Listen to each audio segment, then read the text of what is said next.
सबसे पहला संस्कार जो होता है 16 संस्कारों में, उसका नाम गर्भाधान संस्कार है।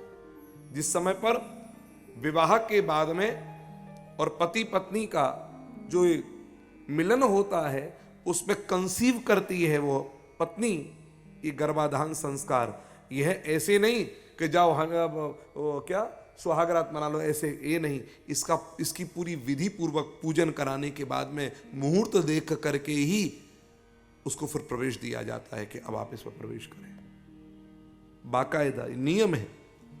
और गर्भाधान जो है उसका मुहूर्त रजो दर्शन के चतुर्थ दिन करना चाहिए। रजो दर्शन समझ गए? रजो दर्शन के चतुर्थ दिन और गर्भाधान संस्कार का मुहूर्त होता है। उसमें नक्षत्र देखकर इत्यादि देखकर सब निकालने चाहिए। अगला संस्कार है, उसका नाम पुंसवन संस्कार है। ये जब गर्भ ठहर गया, कंसीव कर लिया, उसके तीसरे महीने में होता है। ये सब संस्कार अब लुप्त हो गए, इसलिए तो संस्कारवान बच्चे हमें प्राप्त नहीं हो रहे। याद रखिएगा, क्योंकि संस्कार तो यहीं से आरंभ हो चुके। अभिमन्यु ने कहां से सीखा था? गर्भ से ही। तो दूसरा संस्कार है पुंसवन संस्कार, जो तीसरे महीने में होता है। फिर उसके बाद में सीमंतोन्नयन, सीमंतोन्नयन संस्कार। ये संस्कार गर्भाधान के 6वें और 8वें महीने में होता है। नारायण। अगला संस्कार है, उसका नाम जातकर्म संस्कार। ये कब होता है? जब 9वां महीना पूरा होकर 10वें महीने में लगे, तब जाकर के जातकर्म संस्कार होता है। और उसके बाद में अगला संस्कार होता है, अब जन्म हुआ, ध्यान दीजिएगा, अब जन्म के ठीक 10 दिन बाद में, यानी कि 11वें दिन, गुरु के द्वारा अथवा पिता के द्वारा नामकरण संस्कार होगा। ये 5वां संस्कार है। 6वां संस्कार है निष्क्रमण संस्कार। बालक के जन्म के चौथे महीने में 4th मंथ, उस समय क्या करते हैं? बालक को पहली बार निकाल करके और सूर्य का दर्शन कराते हैं, निकाल के लाते हैं। निष्क्रमण संस्कार। और फिर उसके बाद में अन्नप्राशन संस्कार, ये 6वें महीने में होता है। इसमें बच्चे को बालक को अन्न खिलाया जाता है, आपको बतावें। फिर चूड़ाकरण संस्कार 1 वर्ष में अथवा 3 वर्ष में। इस प्रकार से ये चूड़ाकरण संस्कार की बात शास्त्रों में विधान पूर्वक बताई गई है। कुछ विद्वानों का मत 3 साल में भी है, लेकिन वह 1 साल, प्रायः आपको 1 साल में इसका मत मिलेगा। फिर आया अगला संस्कार, उसका नाम कर्णवेद। ये कर्णवेद संस्कार क्या है? ये संस्कार को 6 महीने से लेकर के और 16 महीने तक, अथवा 3 वर्ष में या 5 वर्ष में, जो ऑड नंबर्स हैं, उस ईयर में इसको करना चाहिए, कर्णवेद संस्कार। और उसके बाद में अगला संस्कार है वह यज्ञोपवीत संस्कार है, जनेऊ संस्कार है। ये यज्ञोपवीत संस्कार 10वां संस्कार है। और ये कब करना चाहिए? ये केवल ब्राह्मण, क्षत्रिय और वैश्य, इन 3 वर्ण के लोगों के लिए, बच्चों के लिए ही है, लेकिन इनमें सबकी अवस्था अलग अलग है। ब्राह्मण जो है वह 5 वर्ष से लेकर 8 वर्ष तक में इसको करे, और क्षत्रिय जो है वो 11वें वर्ष में करे, और वैश्य जो है ये 12वें वर्ष में करे। 12 वर्ष का बालक हो जाए, अब यज्ञोपवीत कराया जाए उसका, बाकायदा मुंडन होकर के होगा ये संस्कार विधि पूर्वक। आजकल ये ऐसी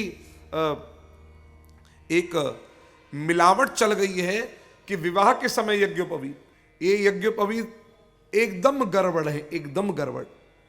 ये यज्ञोपवीत का कोई महत्व नहीं। क्यों? विधि नहीं करी हमने।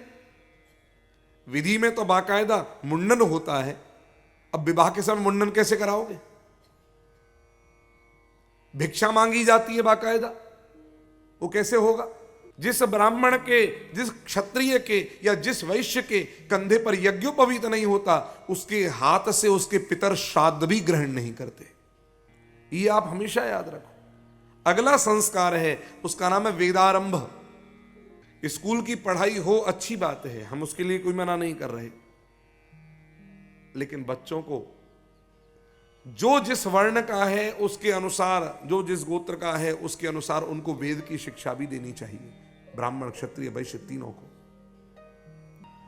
अगला संस्कार है फिर केशांत। गुरुकुल से विद्या ग्रहण करने के बाद मुंडन कराना चाहिए। अब पढ़ाई हो गई, अब तुम्हारे बाल जो आएंगे, अब तुम आगे बढ़ने योग्य हो। अब उसके बाद में समावर्तन संस्कार है। समावर्तन ये कब है?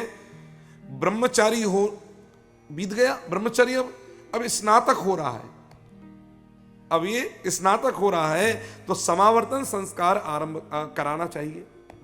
ये संस्कार 13वें नंबर का है। और समावर्तन के बाद में ही पढ़ाई पूरी हो गई, ब्रह्मचर्य खत्म, अब आप स्नातक हो रहे हैं। नाउ ब्रह्मचर्य से स्नातक होने के बीच में जो ब्रिज है उसका नाम समावर्तन संस्कार है। अब इसके बाद क्या करें? अरे भैया विवाह का संस्कार आ गया। अब विवाह, आज बच्चे जो ये कहते हैं विवाह भी नहीं करना, विवाह नहीं करना, ये वास्तविकता में ज्ञान नहीं है, अज्ञान है। 25 साल, 26 साल, 27 साल, 28 साल अभी नहीं करना। अरे जीवन बहुत सीमित है, अब 100 साल नहीं जिएंगे, 80 साल नहीं जिएंगे, 60 साल भी जिए तो लोग बोलेंगे पूरा जी लिया। आगे आने वाले समय में आयु धीरे धीरे कम होने लग रही है, और ज्यादा उम्र होने के बाद में फिर विवाह की समस्या होती है। बढ़िया बहू नहीं मिलेगी, बढ़िया वर नहीं मिलेगा, ढूंढते रह जाओगे। और फिर बड़ी कृपा होई ठाकुर जी की, कोई मिली तो महाराज कोई ना कोई दोष के साथ भी स्वीकार करना पड़ेगा। और फिर विवाह हो जाएगा, तब कहेंगे अभी बच्चे नहीं करेंगे, अभी तो पैरों पे खड़ा होना है। अभी तक किसी और के पैर पे खड़े थे क्या? 3 साल, 2 साल, 5 साल नहीं करने, और फिर डॉक्टर साहब बच्चा नहीं हो रहा, कंसीव नहीं कर पाएंगे। इसलिए कोई भी काम हो वो समय से कर लिया जाए, वह अच्छा है। याद रखिएगा, ये पुंसवन संस्कार जो मैंने बताया था 3रे महीने में गर्भ में ही, वो संस्कार ऐसा भी है कि पुत्र प्राप्ति प्रदान करने वाला भी है, ये भी आपको बता दूं। फिर अगला संस्कार, इसमें फिर उचित समय में विवाह करे, और ब्राह्मण हो तो अग्निहोत्र भी ग्रहण करे। अगला संस्कार, फिर बच्चे सब हो गए, उनके भी वैसे ही संस्कार कराओ जैसे आपके हुए। और उसके बाद में अंत में जाकर आएगा एक सेकंड लास्ट, उसका नाम है वानप्रस्थ संस्कार। अब हम मुक्त हुए थोड़ा कार्य से, अब नहीं, वानप्रस्थ, सन्यास नहीं अभी। और अंतिम में जाकर के फिर सन्यास, और उसके बाद में सन्यास हो और फिर अंत्येष्टि संस्कार। अब सन्यास जिसने नहीं लिया है उसका सीधा अंत्येष्टि होगा।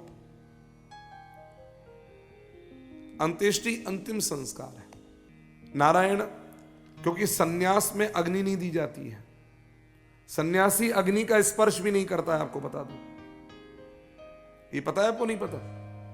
सन्यासी अग्नि का भी स्पर्श नहीं करता। जल प्रवाह अथवा समाधि, भूमि में भू समाधि। इस प्रकार से मैंने आपको अभी 16 संस्कारों का वर्णन किया। इन संस्कारों से, इन संस्कारों, जब ये संस्कार मंत्रों के साथ जुड़ते हैं तो इनकी ऊर्जा बहुत बढ़ जाती है।